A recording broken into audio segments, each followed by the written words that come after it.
This is TLV1.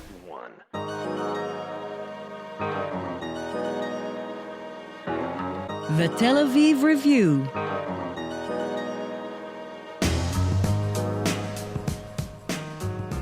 Hello and welcome to the Tel Aviv Review, a program dedicated to the word, to the thought and to debate, brought to you by the Leer Jerusalem Institute, which promotes humanistic, democratic and liberal values in the social discourse in Israel. I am Gilad Halpern. And I am Dalia Shenlin. I am your new co-host together with Gilad, and we'll be talking every week about literature, research, writing, interesting things that have caught our attention and that of Israeli society. Our guest today is Professor Yehuda Shenhav. He is a professor of sociology at Tel Aviv University and the editor-in-chief of the Maktoob project at the Leer Institute of Jerusalem. Professor Shenhav, thank you for being with us. Thank you, Dalia. Thank you, Gilad. Can you tell us a bit about this translation project Maktoob? What is it? How was it born? Why is it in existence? And what are the goals of the project? It started with the main fact that the number or the proportion of Jews who can read, speak, or understand Arabic is virtually zero, statistically zero. There are a bunch of people, of Jews who can speak some Arabic. Most of them are in the intelligence services. Most of them are Ashkenazi Jews. This is a very interesting fact because the second and third generation of the Arab Jews, namely the Jews who came from Arab countries like my parents, my grandparents, who immigrated here in the early 50s, second and third generation of those Arab Jews do not want to speak Arabic, have no interest in learning Arabic, and virtually they don't even go to the military units in which Arabic is being used. And most of those places in the intelligence, in the army, are populated with Ashkenazi Jews with blue eyes, such as Yitzhak Herzog and all the rest of the gangs. If you remember, during the Israeli attack on Gaza 2 years ago, there was a group of refuseniks of some people in 8200. This is the name of the intelligence unit. Intelligence. Yeah. And you saw them on TV. Most of them were blonde with blue eyes. Sorry for using those metaphors, meaning the Ashkenazi elite. The Ashkenazi elite. Mm-hmm. But you're talking about the ones who wrote the letter of refusal. Right. Yeah, but also those no, who but they served. were the representative of 8200. But I just wanted to point out that they were there because they were writing a letter of refusal. Okay, so Maktoob is essentially... So Maktoob it's a project that is to surmount this situation. We are not the first to try this. There was Mifras, a publisher in the 80s, that translated and published some novels from Arabic. There was Andalus with Yael Lerer, who actually economically, financially collapsed because there is no market possibility for books that were translated from Arabic. So how is Maktoob different? Maktoob is different. The money is institutional money. We're not dependent on markets. We're not dependent on people who would buy and keep this series alive. So basically it's a heritage project more than a commercial endeavor. What do you mean by heritage? I mean, that we want them on the shelves? We want to show that there is literature, yes. Mm-hmm. But in terms of content, do you translate different pieces of literature than previously translated? Yeah. Take us through the editorial Give us process. some of the project examples that are being worked on right now. But just to complete the previous question, this is a really a mission which I see as the most political for me. I don't care anymore. You said earlier, you mentioned liberal values. I was looking for those liberal values, searching in my mind. I don't know where they are. We are clearly, I don't want to sound dramatic, on a fascist track. What are those laws that are being instituted today in the Knesset? I mean, even the most, colonial empire wouldn't dare declare sovereignty over India, whatever. This is really something, and everybody calls them, hasdara, what kind of euphemisms that whitewash the severity of those events. Anyway, I go back to Maktoob. Maktoob is a project in which we want Jewish people to read about the Arab world and Arab culture, not through the mediation of Ehud Yaari, Tzvi Yechezkeli, and those people on television who really, what I would say, you could say. Well, I just want to make sure our listeners know that these are people who bring regular daily news. And of course, daily news is usually news of the conflict, through which most of our listeners or people in Israel will hear about Arab society from the prism of terror attacks. Right. So you're saying you want to break through that. And you're not waiting for Israeli society to learn Arabic. You're saying I want them to learn about Arab society through literature. In the meantime. You know, in my classes I ask, are you a leftist? You go to Bil'in? Let's talk Arabic. And say, no, I don't know. I say, why don't you put some effort? Why do you participate in the ethnic cleansing of language? Voluntarily. And what do you hope that they will learn, the people who read this Arabic literature, what do you hope they will see in Arabic society that we're missing now? First of all, you asked me who are the protagonists, whom do we translate? Okay, Salman Natur is one of them. He was a friend. He was one of the founders of Maktoob. Just to say that he died a year ago, and there's going to be an event in his honor at the Leer Institute on the 15th of February. Right. Mm-hmm. And one of the things that we started with Salman and other people, we have a group that includes all the translators from Arabic to Hebrew in this group, except, the old masters, but, our generation, my generation, and we actually discuss translation, decide what translation to bring, and use translation as a model for binationalism. Can you elaborate on that? How exactly can translation be a model for binationalism? Is it because the actual act of getting to know the text better in two different languages? No, because this is one way, but there's also a stream of relationship, or I wouldn't say stream. There are dyadic relationship between translator and writer, and in each moment, somebody else's rises into sovereignty. He, the writer, cannot bring his stuff into Hebrew without me, and I cannot do that, So it's an interdependent cooperation. It's an interdependent cooperation. And I believe that if we, I'm one of those who do not think that, the Jewish nationalism was automatically from the very beginning colonial, It became.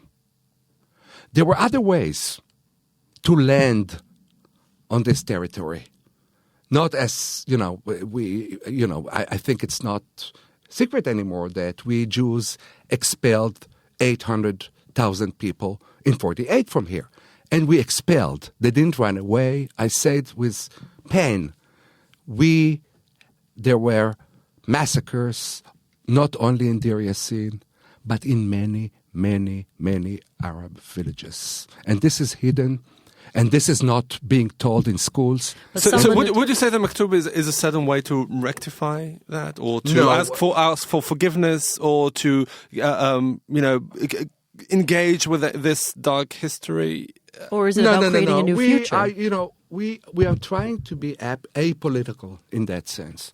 But everything you just said is clearly the opposite of that. And also I want to point out that Salman Natur himself was very political in his thinking. He was very and writing. political. He was not anti-Jews.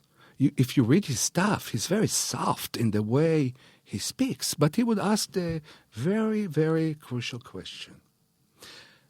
When you, Dalia or Gilad, go abroad for a visit, you don't learn the language, right? Oh, I try to learn a few words every time. A few words. If you go for, I went to the States. I didn't know any English when I went to the States in 81. I learned, somehow to be competent in the language. And Salman asks, it's not possible that the Jews really came to settle in Palestine, because otherwise they will learn the language.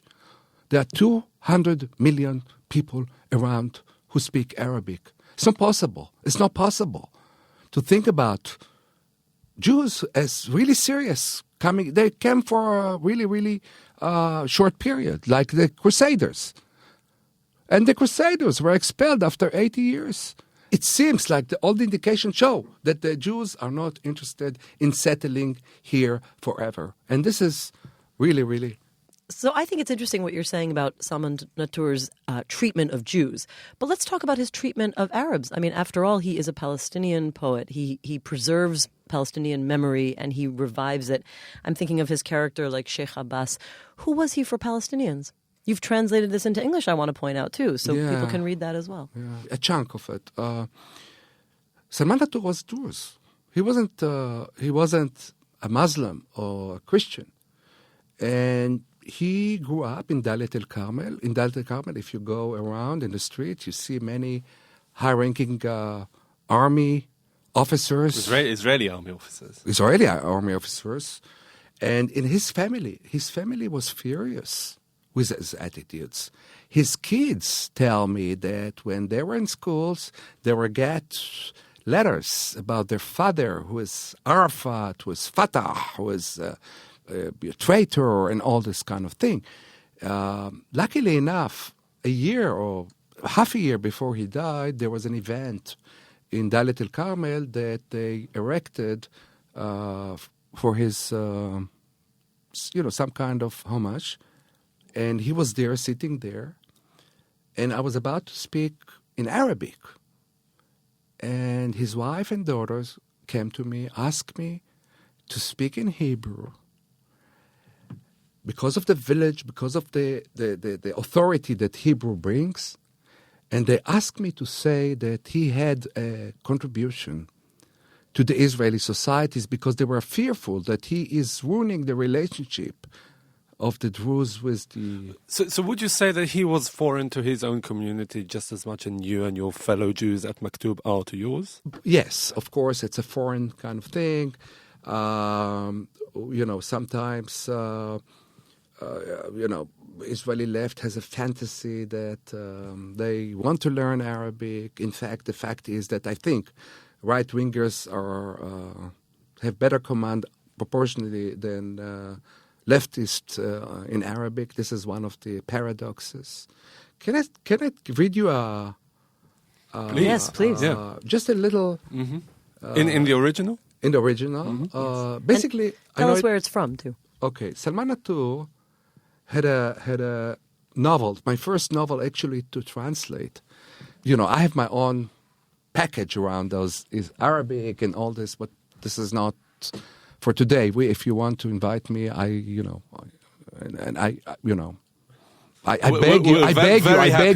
you to invite me again, because I can tell you my love-hate relationship with Arabic and how I really, really didn't like to be associated with this language. And although I've heard Arabic at home from the very beginning, this is my mother tongue. Did you have to learn it again? This is a very good point, because when I started to learn the literary Arabic, I purchased the CIA discs, and they had this quick learning system in which you don't use a different language, but like a child, like as Chomsky said. In essence, the point was you have to study a mother tongue. And a mother tongue is a language that you study without the mediation of another language. In my case, I had to study my mother tongue through Hebrew, which asks, what does it mean to have? So Edward Said gave an answer. There's a primary language, there's mother tongue. I started learning seriously Arabic, literary Arabic and all this, when my father passed away. Because my father wanted me to study Arabic and I didn't want. Because he was proud of his he was an Arabic teacher. I won't tell you where, because it's secret. Then we know. He was a CIA agent as well. Or something like this. Yeah. But when he passed away, I decided to take it seriously, and I invested 10 years. But this love-hate relationship you're talking about is very interesting because it probably mirrors, I'm imagining, the complex relationship of Salman Natur with Israeli society.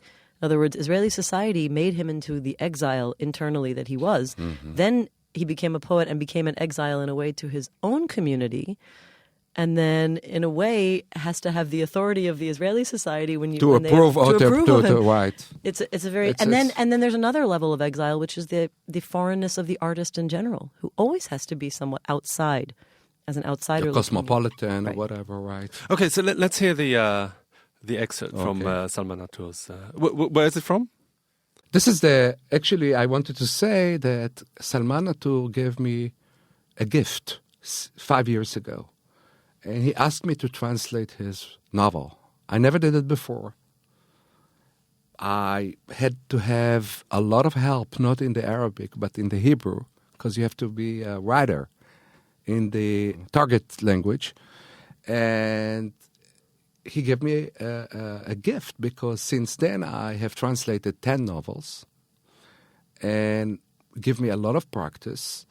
And I owe him this. And Salman Natur, before he died, he used to call me every morning at 8:30 in the morning when he drives from Haifa from Dalit el-Karmel to Haifa and chat.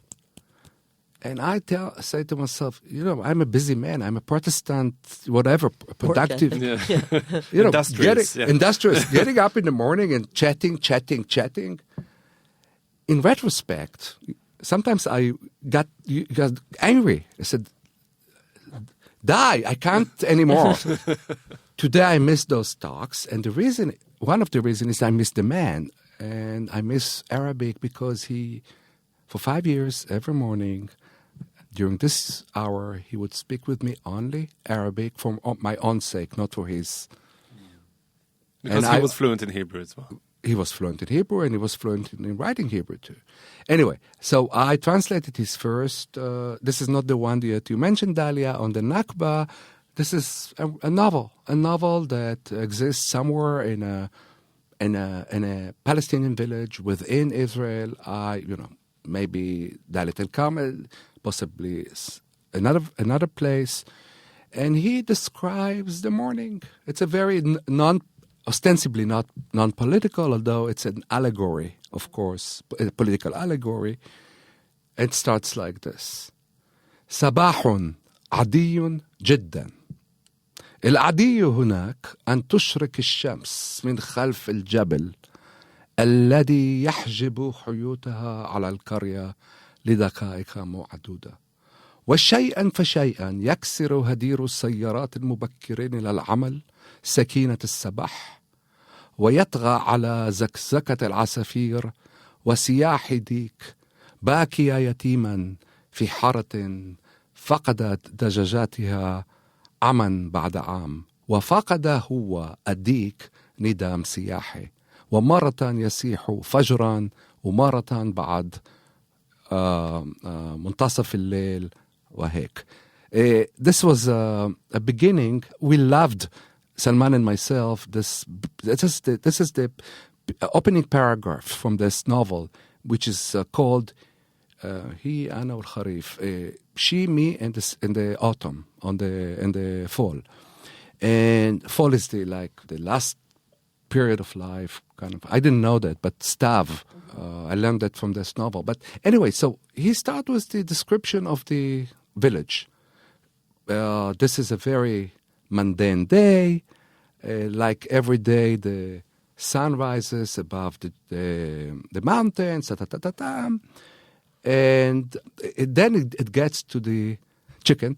And the chicken gets up in the morning, and he says the neighborhood is orphan because every year another chicken goes away. He's the last chicken, and he gets up, and he's also disoriented because he is depressed like all other villagers. So his system of getting all... Oh, the time he's supposed to crow in the morning? So sometimes he starts in the morning, sometimes, in the middle of the night, and it's all, mixed up. It's a very funny thing, yeah. Mm-hmm. So Even the chickens are disoriented. I want to ask you that, we've been talking about literature for the past 20 minutes or so. we haven't started talking about literature. Let's talk about Ilyas Khoury, the next one. No, but in I our want list. to ask you, you are a professor of sociology, you're an academic, you're a writer of research. I want to ask you about your, I wouldn't say obsession, but your... Obsession. Obsession, yeah, okay, obsession. It's not a bad word. No, but why did you opt for literature in the confines of Maktoob and beyond, and not do the same thing with non-fiction or research literature to use it as a bridge between the two communities or in the two languages? Let me be more provocative. Are you losing faith in the ability of academic and nonfiction writing to actually bridge between cultures? And you think maybe Yes. that's an easy I answer. lost it. I lost it Why? long time ago. Why? It's a long story. It's a Okay. long story. I think that literature is a better battlefield than academia. To be honest, I lost some faith in academia and in research. And if you want to know why, you have to invite me again. Honestly, We will, Is because that we're a going to want to threat? talk about some of your political Yeah. writing, Yeah. and we would like to do that today, but we might not have time. No. But we'll leave. We'll make a little time for it. Yeah. Okay. Well, why don't we just jump in a little bit? I mean, if we're talking about that, as we did discuss in Salman Natur's person and in his writing, and in your person and writing, there's a lot of political leanings as well. I will mention also that Salman Natur's work in 1982 was the Israelis wanted to ban it. One of his I guess it was a novel, The Swamp, and there was an attack on the theater where it was produced because they were afraid of his politics. People are afraid of your politics too, and your last book that has been translated into English is called Beyond the Two-State Solution. Why are people so afraid of your political outlook? And if you can try in just a few minutes to summarize the kinds of things that make people afraid of those perspectives. Okay. I would say the following. First of all, I'd say that it has to do with my identity. We were 3 or 4 good friends. One of them was Adi Ophir and Hanan Hever, who are very prominent, a philosopher and a literary researcher, who say very, very, very nasty thing against the Jewish state or the Zionist state. Then comes me, who says similar thing. Then comes Azmi Bshara, who says more lenient argument. I mean, he's not as critical. Would you say that you are more radical than Azmi Bshara? He just said it. No, I mean, just trying to understand whether... Not now. In the time when he was here, I could, as a Jew, say harsher things than he did. But part of the reason he got so much heat was that he did say very harsh things, more than any other Palestinian Israeli would allow himself He to. would say hard things. The interpretation of what he says is mediated by his position in a society. And this is my first point to your question, Dalia. If you're an Ashkenazi Jew, if you're European, the repertoire of things that you can say is larger, wider. When you are Mizrahi, it narrows down.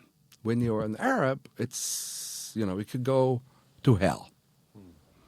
I always told him, or tell other people that right now, I have many friends who are Arabs here and abroad, and I tell them, if I say what you have said, nothing would have happened. And now I go back to your question and I compare myself to my position as a Mizrahi, who is potentially an Arab Jew, is much more alerting than if my dear friend Hanan Hever agrees with me. He agrees with me. It's not that something that I say behind his back. Maybe he's at Yale, maybe he will listen to. Of course he will. He will. So he is the black sheep of the family. Azmi Bshara is beyond The pale. the pen. And I am, in between. And so I think identity mediates very much what you say. This is A. And B, it's probably another time, right? Well, give us a teaser. Yeah. A teaser. What's the B? The B is that I don't think that this whole project of the two-state solution and the idea of dividing, I think that the left in Israel is not less fascist than the right-wingers, and sometimes more. And let's finish with something that can be a beginning for something else. Nakba, which I call, painfully so, the ethnic cleansing of Palestine, was done by the Israeli left, by the Jewish left. HaShomer HaTzair, the most radical leftist, swallowed the most of the Palestinian lands, and the story as if 48, la guerre que la guerre, in a war you don't, this is bullshit, because most of the people were kicked out, the Palestinians, prior to 48. I said it painfully. I could have been an ardent Zionist. I was. But I feel, as a Jew, an Israeli Jew, who grew up here, I'm from the 73 cohort. That's where I was in the army. I was betrayed by, I wouldn't say by this country, by this ideology. And I realized this is not actually what we were told all these years. And somebody who feels that he was cheated, think twice afterwards.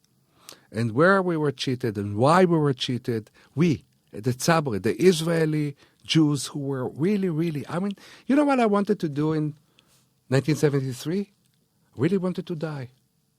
I really wanted to die. In the war? In the war. For the country. For the country. I didn't have a gram of fear. Today, I'm fearful of cats, but no, honestly. No, but I just want to say that this, the whole outlook that you paint is very bleak. Do you have any hope whatsoever in the future? Next time around. No, because you said you lost faith in the ability of academia to change. Now you're engaged in this cultural, literary project that has Tell me, a political for everything you've said, you've lost say- faith. Well, I think this is very clear. For everything you've lost faith in, you have something to replace it. You've lost faith in academia, but you've replaced it with literature. You've lost faith in the two-state solution, and you've replaced it with? You said confederation. I would say without dividing the land. There's no way we can divide the land, because the Palestinians and the Jews are like Siamese twins. You cannot separate them. You know how they separate them here. They call them Palestinians in the West Bank and Israeli Arabs here. But this is bullshit. We all know that this is bullshit. This is like in South Africa. They had 14 definitions of blacks just to divide them and rule. This is... And so back to the original Maktoob. You're basically saying we better learn Arabic before it's too late. Dalia, that we bumped into each other in New York once. And I was after the debate with, what's his name? Yes. Peter Beinart. Yes. Peter Beinart. Yes. And On Broadway, on the Upper West Side, when we were all going out to eat. We were going to this Korean restaurant. Why wasn't I there? You're a loss, let me tell you. We go way Yeah. back.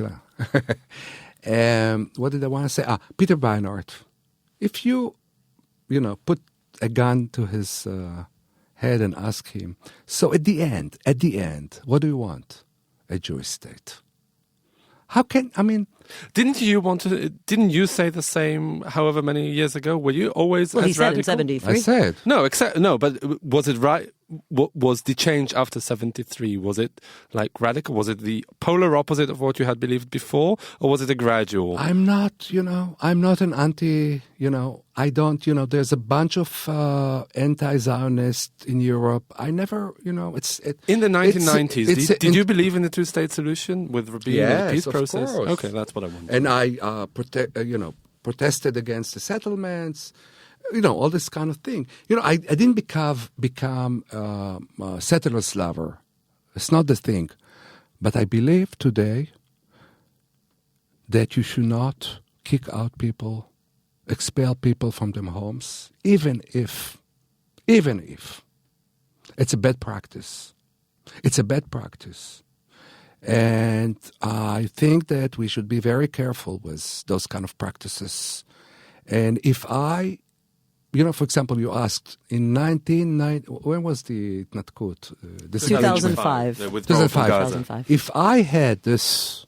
Well, let's let our listeners know that we're talking about the disengagement when Israel withdrew its troops from inside Gaza and continues, of course, to control the borders and the passage and airspace and sea space. But that was when the army and settlements were removed from inside Gaza in 2005. And you were going to say? Had it been today, I would protest against the government with the settlers. However, I also believe in the right of return. I think it's possible. I think it is desirable. And I think that to some extent it will happen. For all sides, I assume you mean. For all? For all sides, I assume you mean. For Palestinians and for Jews? Yes, of course. I mean, we have the what's called the law of return. Law of return. It's the same return. It's in my passport. It says Clause 4B of the Law of Return. Huh. From 1997. There you go. So you're saying there's going to be a law of return for Jews, for Palestinians, and for Jews who want to go back to settlements? Is that what you're saying in Gaza? Well, why not? Okay. Why not? I don't have anything against settlements. I mean, the entire is. Let me end with a non-provocative statement. There is no single settlements that caused so much trouble to the Palestinians like Nazaret Illit and Carmel. To Jewish cities Jewish cities Israel. inside Israel. Right. Why? I mean, there are 19 years that separate between 67 and 48. What is the difference? Those are settlements and those are settlements. So we cannot, object settlements. I mean, the funny decision that the Green Line has become... I have to just remind you, as we're finishing up, that one time I went to a demonstration. I think it was probably Nakba Day, and there were Palestinians demonstrating at Tel Aviv University. And I came to the university, and I saw a man from the back wearing a blue T-shirt that said Sheikh Munis, which was the old Arab name of the neighborhood. And I walked around in front of him, and I realized it was Baruch Marzel, who is a settler leader. So from I was Hebron. there too. I was there too. On the same day. But he was being sarcastic. No. They want actually the idea that if you are starting to talk about settlements, you're going to talk about your place as well. They wanted this idea to trickle down. And I say the same. So my student went out from class when they saw that, and they protested with him against the Meretz voters, which denied. This is the paradox. That the Meretz voter denied that this was an Arab thing, and Baruch Marzel acknowledged. So you have to, that something is crooked here. You know that something is upside down here. You know that something is not right here. So let's explore. What is this? So this was your attempt to be non-provocative as an ending, and it's great. So... Yeah, well, no, I'm just thinking that the only thing that remains to be done is do a lot of field work with people, trying to convince them that this is the way out. We have to say that you're in an exceptionally minority position. That's true. Within That's true. the Israeli public opinion. Does that bother you? No, it gives me a lot of pleasure. Do you want to talk about fascist Trump, or it's not for today? Next time. Next time. All right, Professor Yehuda Shenhav, Professor of Sociology at Tel Aviv University and the Editor-in-Chief of the Maktoob project at the Leer Institute.